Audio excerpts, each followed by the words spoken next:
The microphone felt cold in my hands as 200 people stared at me from the hotel ballroom.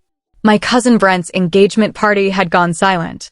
His fiancée Marlene looked pale. The two hotel managers who'd been whispering about stealing money just minutes ago now stood frozen by the bar. I cleared my throat and spoke words that would destroy everything they thought they knew about me. My name is Rowan Pierce, and I own this hotel.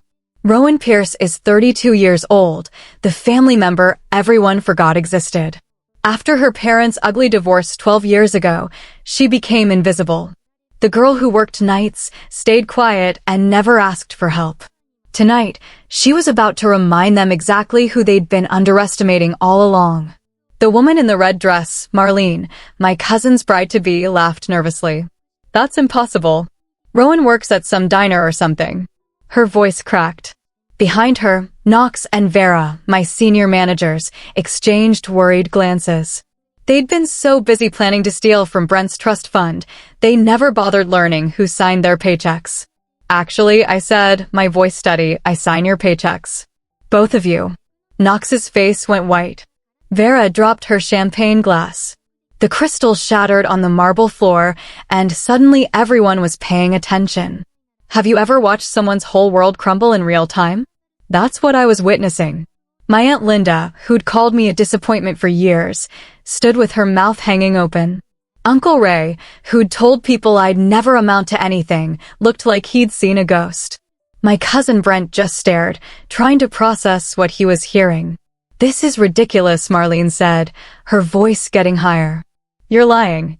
Why would you lie about something like this? But she was already backing away from the microphone, from me, from the truth that was about to come out. I pulled out my phone and showed them the property deed displayed on the screen. Heritage Grand Hotel. Owner, Rowan Pierce. Purchased 18 months ago. The room erupted in whispers. Someone gasped. Someone else said, "Oh my God." But that wasn't even the shocking part yet. The reason I'm telling you this, I continued, is because 10 minutes ago, I overheard something that made my blood boil. Something that proves this family hasn't changed at all. I turned to look directly at Knox and Vera. Would you like to tell everyone about your conversation at the bar? Or should I? Knox tried to speak, but no words came out. Vera shook her head frantically. Marlene had gone completely pale now, probably realizing her wedding theft scheme was about to be exposed in front of 200 witnesses. The room buzzed with confusion. People were pulling out their phones, probably trying to Google the hotel ownership. Others were staring at me like I'd grown a second head. My family, the same people who'd treated me like garbage for over a decade, suddenly couldn't look away. What conversation? Brent asked, his voice barely above a whisper. Poor guy had no idea his fiancée and my employees had been planning to rob him blind.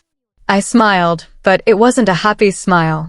The conversation about padding your wedding invoices. About creating fake upgrades that don't exist.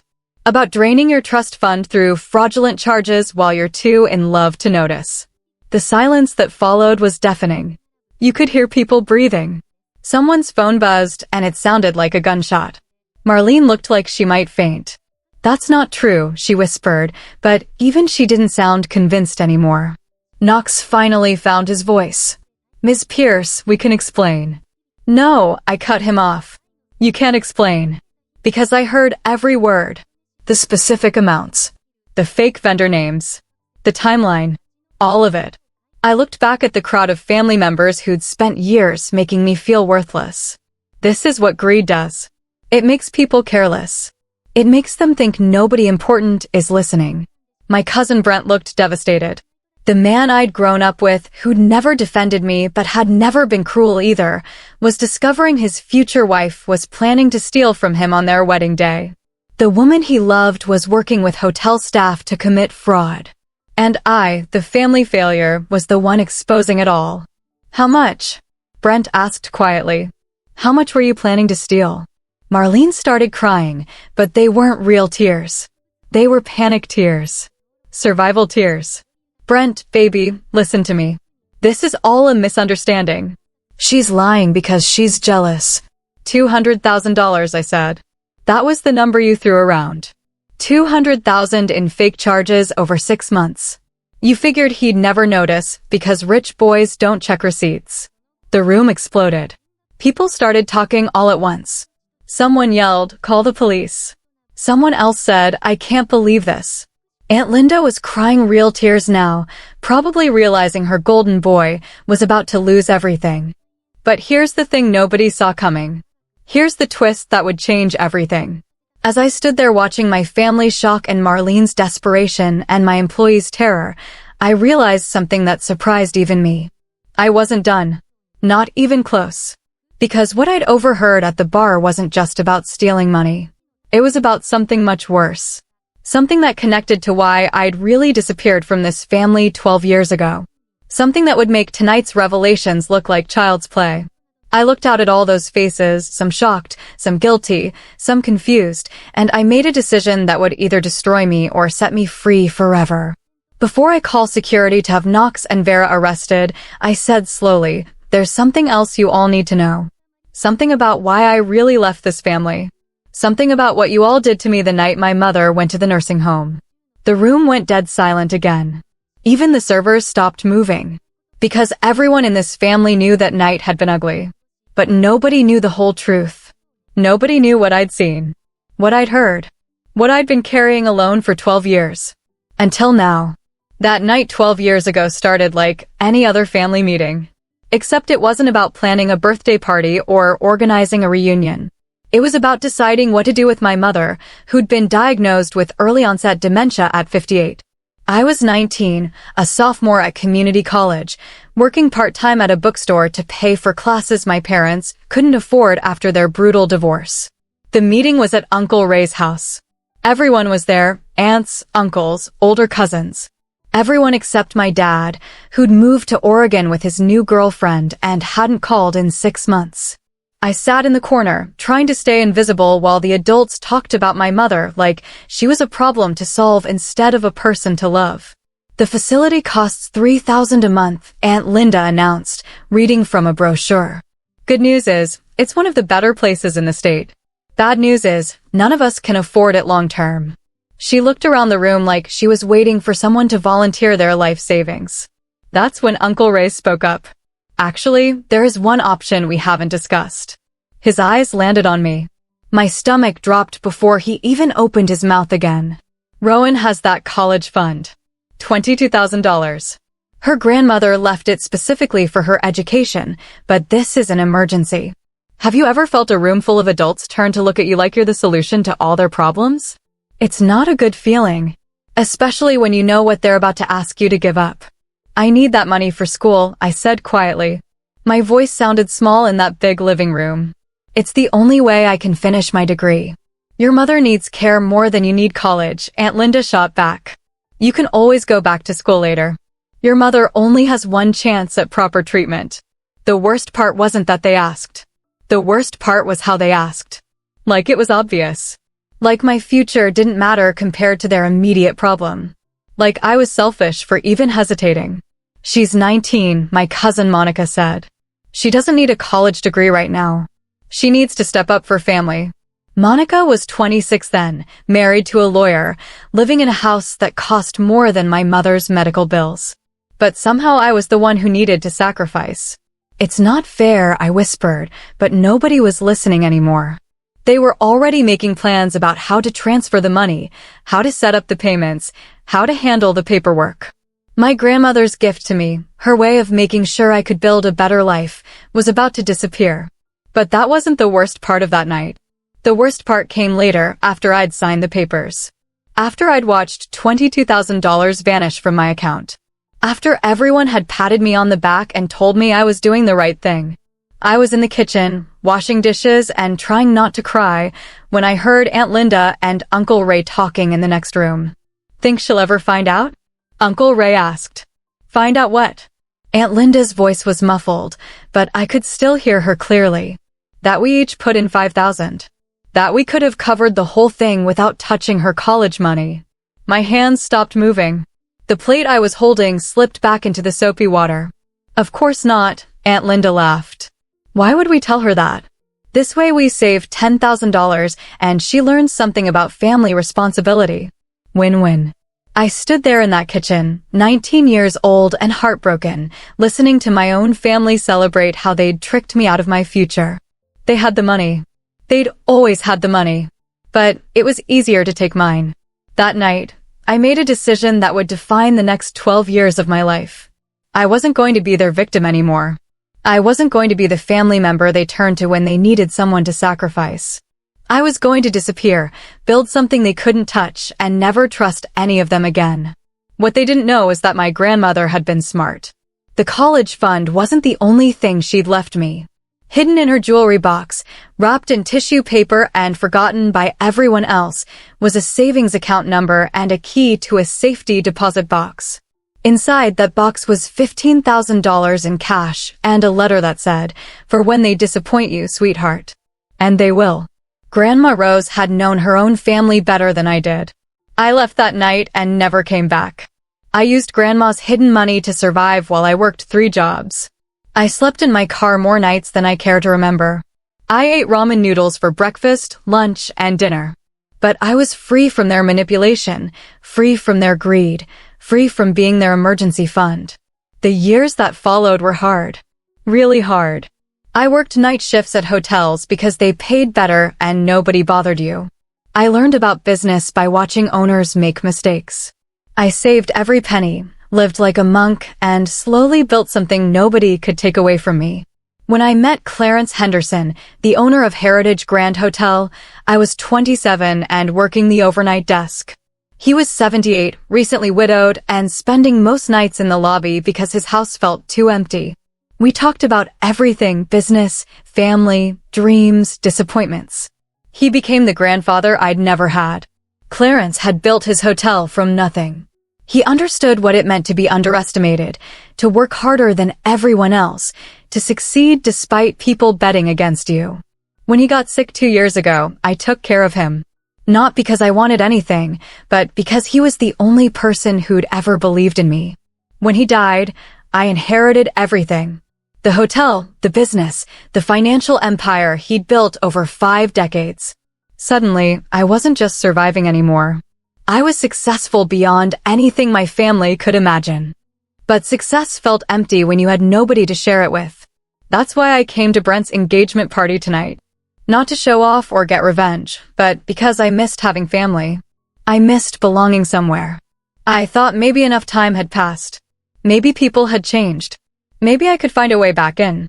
Then I heard Marlene and my managers planning to steal from Brent, and I realized nothing had changed at all. The same greed, the same willingness to hurt people for money, the same assumption that nobody important was paying attention. Standing at that microphone, looking at faces that had once meant everything to me, I understood that some bridges aren't meant to be rebuilt. Some relationships can't be saved. Sometimes the people who taught you about betrayal are the same ones who taught you about strength. But there was still one more thing they needed to hear. One more secret I'd been carrying. One more truth that would explain why I'd really stayed away for 12 years. Because the night they stole my college money wasn't the end of the story. It was just the beginning. The morning after I gave up my college fund, I walked into the hotel where I worked part-time and asked for more shifts. Not because I needed the money for school anymore, that dream was dead, but because I needed to eat, and my family had made it clear I was on my own. Mrs. Patterson, the day manager, looked at me with pity. "Honey, you sure you don't want to go home? Work things out with your family." She meant well, but she didn't understand. There was nothing to work out. My family had shown me exactly who they were, and I'd finally listened. "I need 40 hours a week," I told her. "Whatever shifts nobody else wants." That's how I ended up working overnight desk at 3 different hotels across town. Monday and Tuesday at Heritage Grand, Wednesday and Thursday at the Riverside Inn, Friday through Sunday at a cheap motel near the highway. I slept in my car between shifts, showered at truck stops, and lived on gas station coffee and dollar menu burgers. People think rock bottom looks dramatic. Like in movies, where someone loses everything in one big scene. But real rock bottom is quiet. It's sleeping in a parking lot at 3 in the morning, wondering if anyone would notice if you disappeared. It's counting pennies to buy soap. It's being so tired you fall asleep standing up. But here's what nobody tells you about rock bottom. It's also the most honest place you'll ever be. No pretending, no fake smiles, no family obligations. Just you and the truth about what you're made of. I learned I was made of something stronger than I'd thought.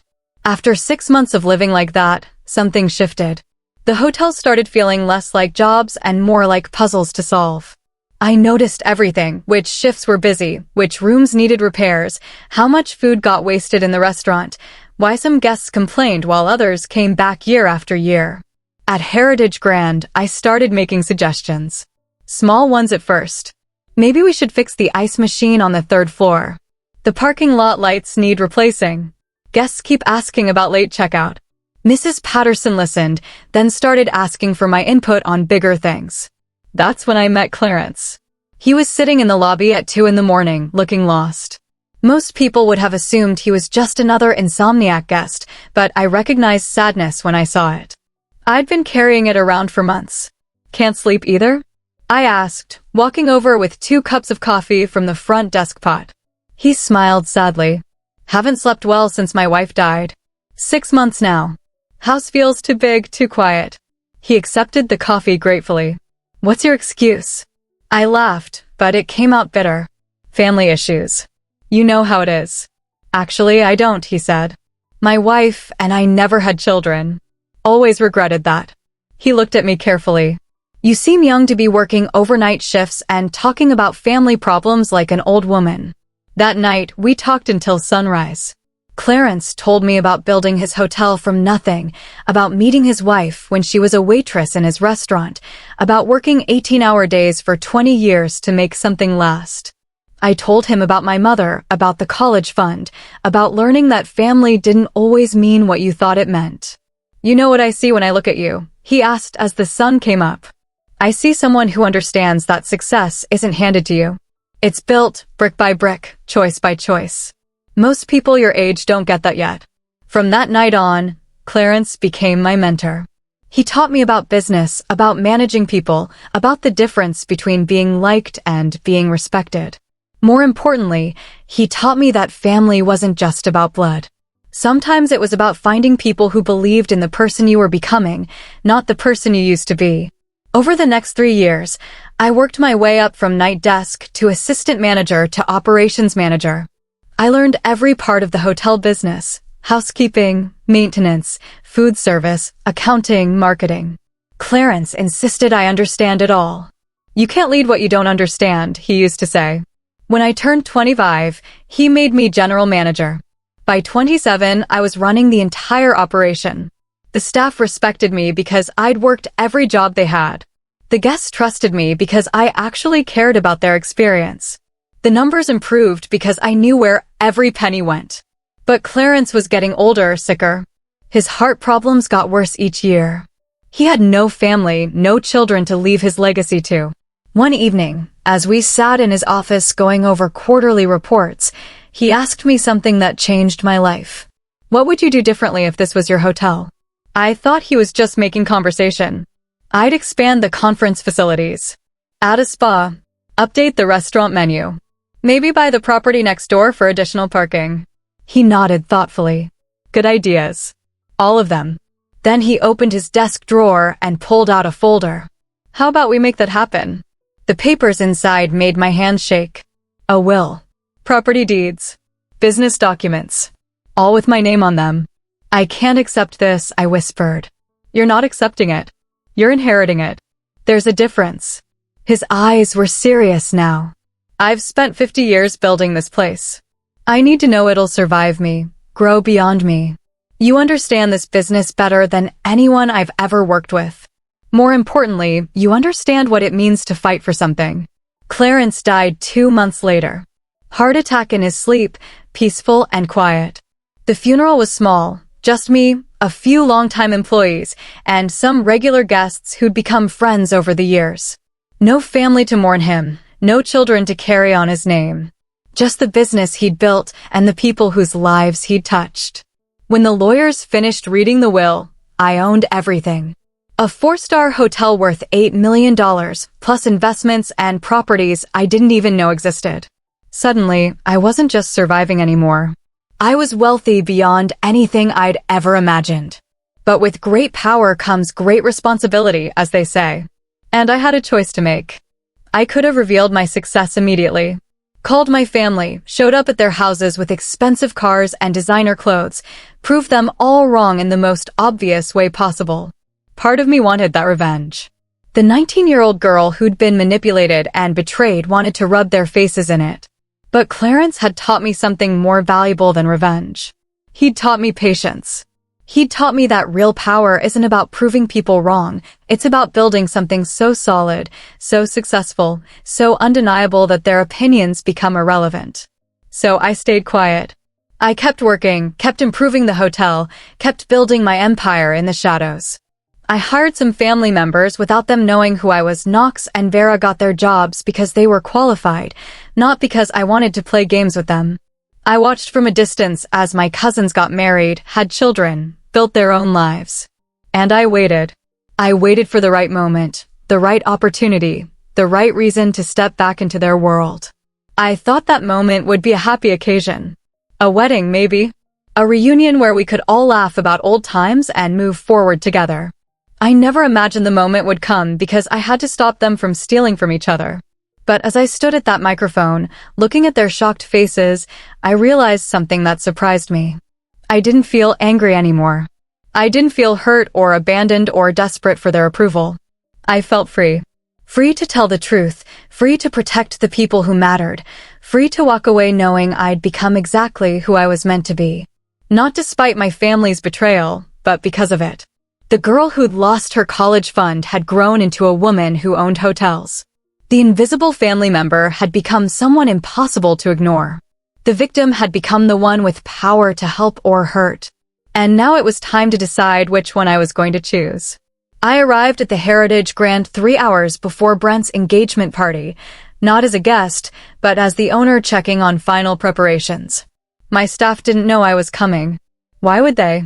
I'd been letting them run the event independently, trusting their professionalism. That trust was about to be shattered in the worst possible way. The ballroom looked perfect.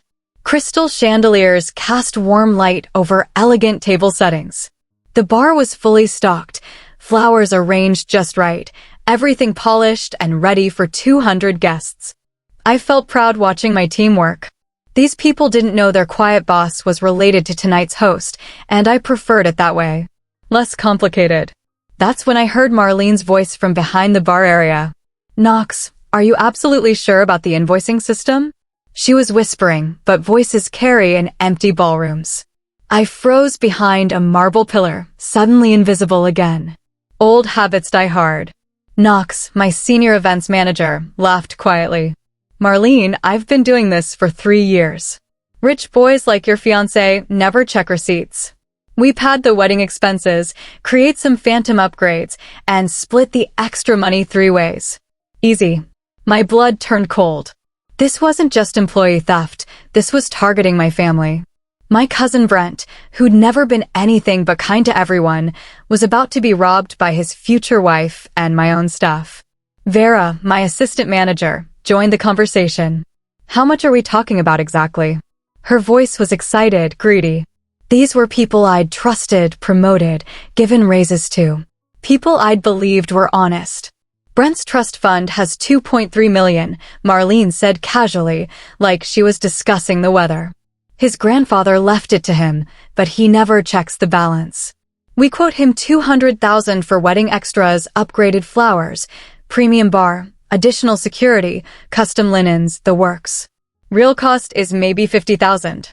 We pocket the difference. Have you ever heard someone you trusted plan to destroy someone you care about? The betrayal hits you in waves.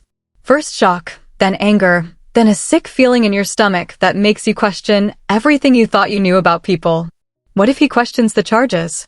Vera asked. Knox waved dismissively. Men in love don't ask questions about wedding costs. They just pay whatever their fiancé tells them to pay. Besides, who's he going to complain to? The owner. They all laughed at that. They laughed at the idea of my cousin complaining to me. I pressed my back against the marble pillar, heart pounding. These people had no idea they were talking about stealing from their boss's family in their boss's hotel. But the worst part wasn't their arrogance. The worst part was recognizing the same greed that had destroyed my relationship with this family 12 years ago. Different people, same hunger for money that didn't belong to them. Same willingness to hurt someone who trusted them. Same assumption that nobody important was listening. "When do we start the charges?" Marlene asked. "Tonight," Knox replied. "I'll have initial invoices ready by morning. Weddings in 6 weeks, which gives us plenty of time to layer in the fake expenses. By the time they realize what happened, if they ever do, we'll be long gone with the money." Vera giggled. "God, I love working weddings. So much money flowing around, nobody notices when some goes missing." That's when I understood this wasn't their first time. They'd been stealing from wedding clients for years, right under my nose.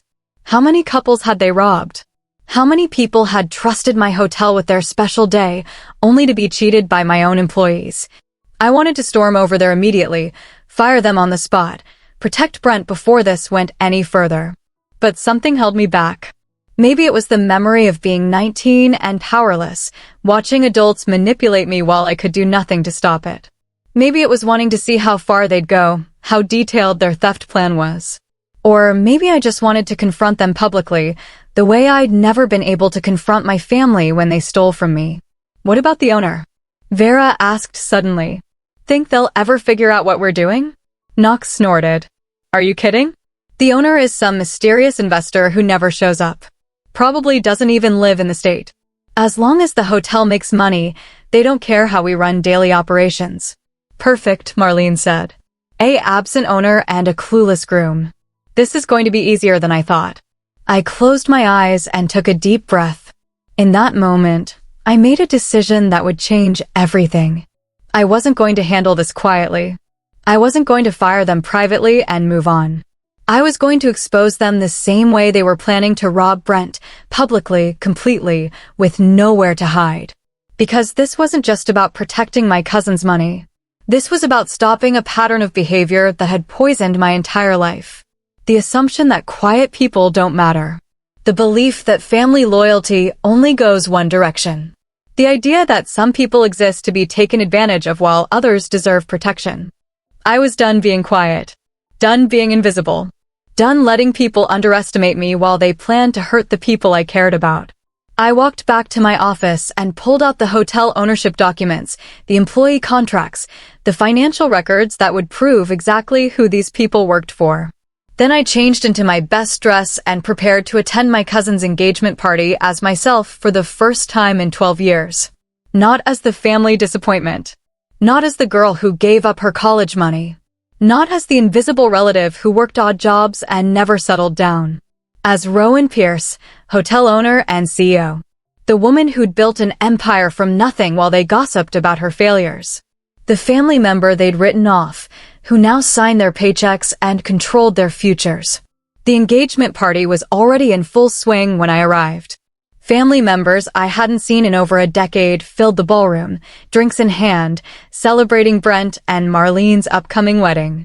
Nobody recognized me at first. I'd changed a lot in 12 years, better clothes, professional confidence, the kind of presence that comes from knowing your own worth. I watched Marlene work the room, accepting congratulations and playing the perfect bride-to-be. She had no idea her theft plan was about to explode in front of everyone she wanted to impress.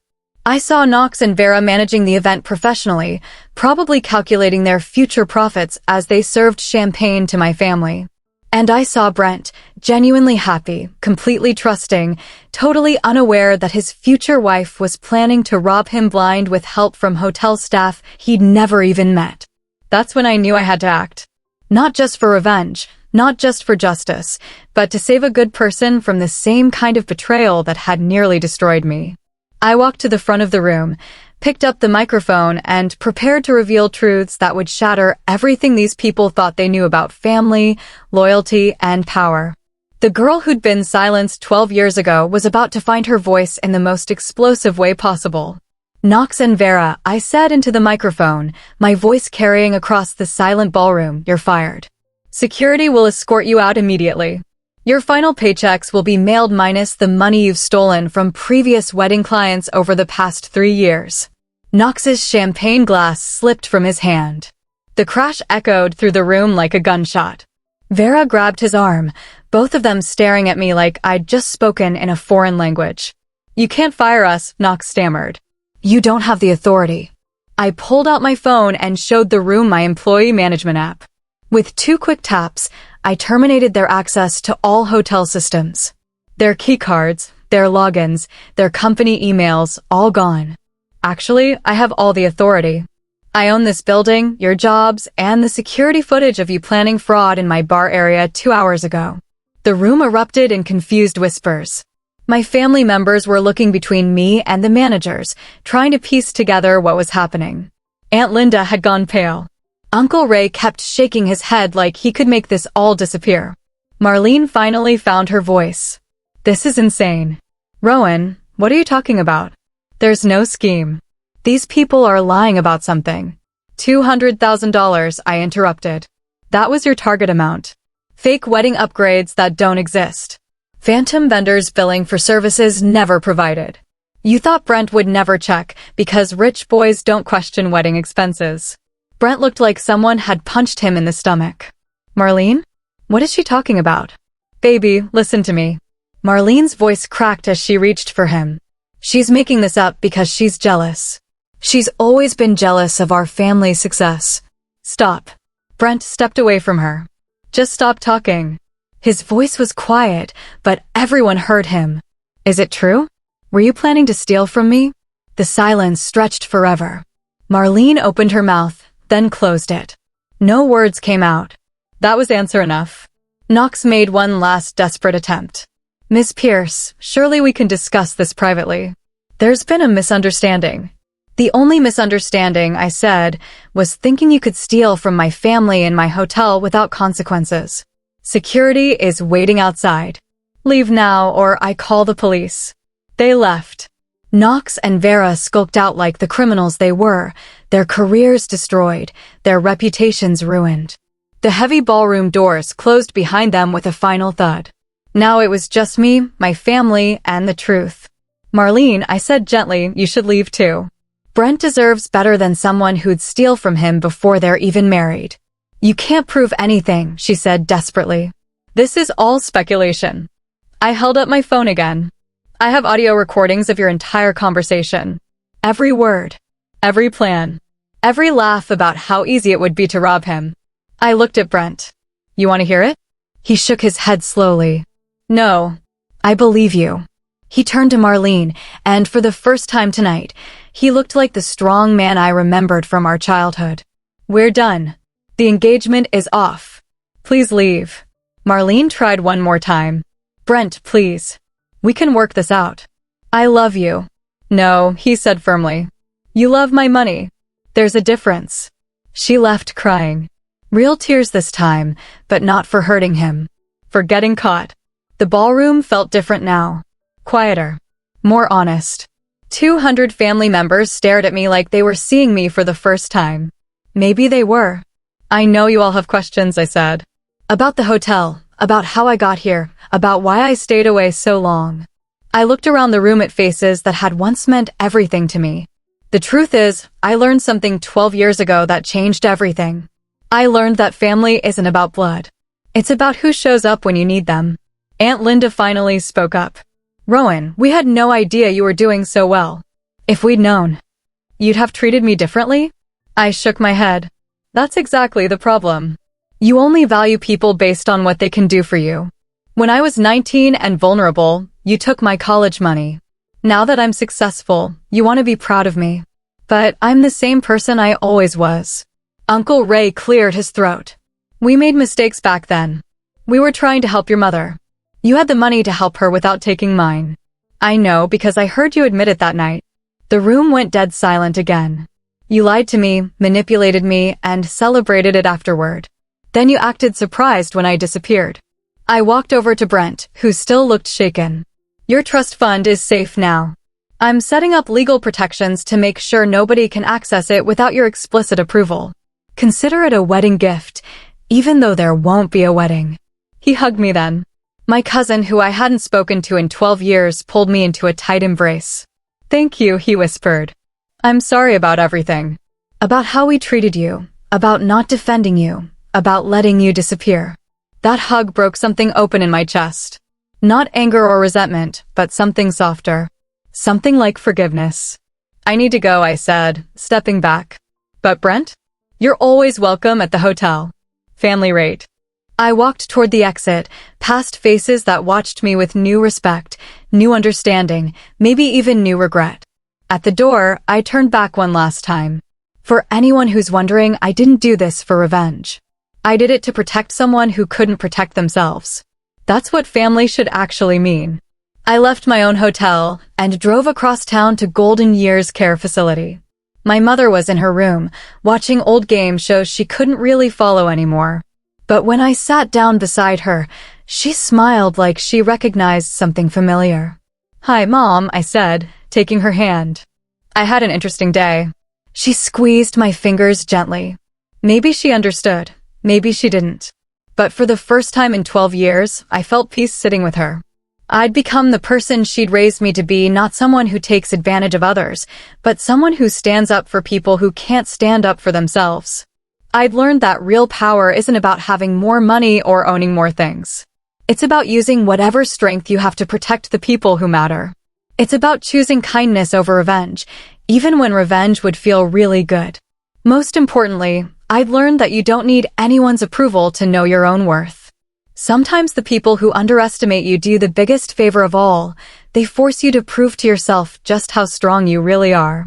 The girl who lost her college fund had grown into a woman who could save other people's futures.